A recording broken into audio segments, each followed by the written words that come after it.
नमस्कार दोस्तों, हमारे चैनल में आपका स्वागत है। तो दोस्तों, जैसा कि आप लोगों को पता ही चल गया है कि वैकेंसी इलाहाबाद हाईकोर्ट द्वारा जारी कर दी गई हैं और बहुत ही बम्पर पदों पर वैकेंसी आई हैं। स्टेनोग्राफर की बात करें, उसमें भी काफी संख्या में पद हैं। इतनी चूंकि यूपीएससी द्वारा भी इतना बड़ा विज्ञापन देखने को नहीं मिला है और काफी अच्छे पद हैं जो स्टेनो के पद आए हुए हैं। और जूनियर असिस्टेंट के भी काफी अच्छे पद हैं, 1100 के करीब आपके जूनियर असिस्टेंट के पद हैं। तो ये भी काफी अच्छे खासे पद हैं और ग्रुप डी के भी अच्छे खासे पद हैं। और जो लोग बच्चे ड्राइवर में अप्लाई करना चाहते हैं तो ड्राइवर में भी 30-40 पद के करीब हैं। तो अच्छे खासे पदों पर भर्ती आई हुई है, क्योंकि अभी इससे पहले जो भर्ती आई हुई थी तो वो 2022 में भर्ती आई थी और उसकी जो ज्वाइनिंग वगैरह हो गई थी वो 2023 के मई जून में ज्वाइनिंग आपकी हो गई थी। 2022 लास्ट में आई थी, ये आपको बता दूं। और उसका एग्जाम भी बहुत जल्दी कराया गया था, उसकी टाइपिंग भी बहुत जल्दी हुई थी, लगभग 6-7 महीनों के अंदर आपकी भर्ती कंप्लीट हो गई थी। तो इस बार भी ऐसा ही होगा, इस बार भी बहुत जल्दी प्रक्रिया कंप्लीट कराई जाएगी, क्योंकि जितने भी जिला न्यायालय हैं वहां पे काफी संख्या में पद रिक्त हैं और इलाहाबाद हाईकोर्ट समय समय पर विज्ञापन निकालकर उनको भरता रहता है। तो बहुत ही अच्छा मौका है आपको, अगर कम समय में नौकरी पानी है, ज़्यादा झंझट नहीं पड़ना है। जैसे यूपीएससी में होता है, विज्ञापन आ जाता है, उसके बाद भी 1 साल 2 साल बाद आपका एग्जाम होता है, फिर आपका टाइपिंग होती है, फिर उसके बाद फाइनल सिलेक्शन होता है, डीवी होता है। बहुत सारी चीज़ें होती हैं जिसमें काफ़ी समय आपका निकल जाता है और जिससे आपको कभी मानसिक प्रताड़ना भी झेलनी पड़ती है। बहुत बार बच्चे क्या होते हैं, सिलेक्शन पाके उसके बाद वैकेंसी कैंसिल हो जाती हैं, तो उसमें बहुत सारी दिक्कतें होती हैं। लेकिन इलाहाबाद हाईकोर्ट की भर्तियों में ऐसा नहीं होता है और बहुत ही जल्दी सिलेक्शन होता है। बहुत ही अच्छे पद हैं, सैलरी वगैरह भी अच्छी है, प्रमोशन भी अच्छे हैं इलाहाबाद हाईकोर्ट में। तो बहुत सारी चीज़ें हैं यहाँ पे, आप लोग अपनी तैयारी कर सकते हैं। तो जो लोग बच्चे नए हों उनको बता दूं, मैं भी एक जूनियर असिस्टेंट से मेरी ज्वाइनिंग हुई थी। अब मेरा प्रमोशन हो गया, क्योंकि मुझे 5 साल जॉब करते हुए हो गया है कोर्ट में। तो मेरा प्रमोशन इसी साल हुआ है और मैं सीनियर असिस्टेंट हो गया हूँ। तो जैसे ही मैं सीनियर असिस्टेंट हुआ, पद खाली हो गए, तो उन्हीं पदों पर वैकेंसी आपकी जारी कर दी गई है। तो 1000 पदों 1100 पदों पर तो ये वैकेंसी आई हुई है। अब इसके बाद ही वैकेंसी आएगी। क्यों वैकेंसी आई? क्योंकि एक जो मेरा मेरी जो वैकेंसी थी वो 2016-17 की थी और उसके बाद एक और वैकेंसी आई थी 2018 वाली, उसकी जो ज्वाइनिंग हुई 2020 में हुई थी ज्वाइनिंग उसकी। तो यानी 2020 और 5-25, तो ये मान के चलिए आप लोग जो 2025 में आप लोगों का प्रमोशन, इन लोगों का बैच का प्रमोशन हो जाएगा।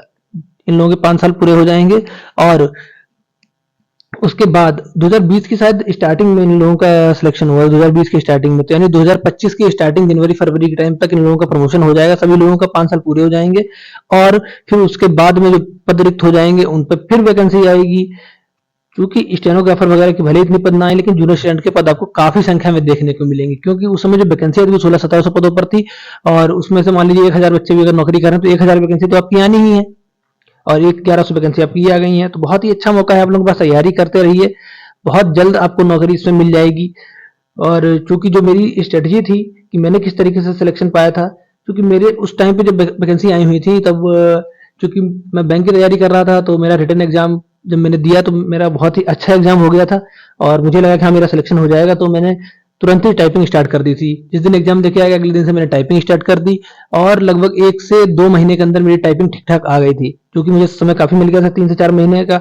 और टाइपिंग में भी लेट हो गया था उस टाइम पर, तो मुझे अच्छी खासी टाइपिंग आ गई थी, जिस कारण मैंने टाइपिंग 50 नंबर, लगभग 49 पॉइंट कुछ 64 वगैरह नंबर थे मेरे।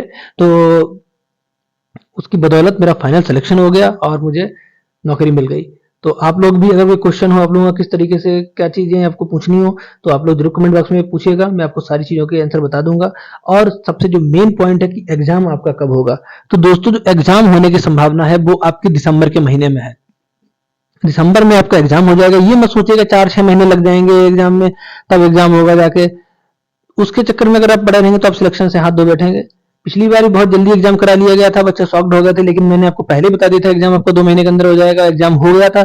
इस बार भी आपका 24 अक्टूबर तक फॉर्म भरे जा रहे हैं, तो एग्जाम भी आपका बहुत जल्द होगा। ये मान के चलिए 25 दिसंबर से पहले आपका एग्जाम हो जाएगा, कंफर्म रहिएगा। 2 महीने ही समय मान के चलिए आप लोग, यानी 25 दिसंबर तक आपका एग्जाम होना है। 2 से ढाई महीने टोटल लगा लीजिए, इतने महीने में आपको तैयारी करनी है और टाइपिंग आपको साथ ही साथ करनी है। अगर टाइपिंग आप साथ ही साथ नहीं करेंगे तो आप रेस में पिछड़ जाएंगे।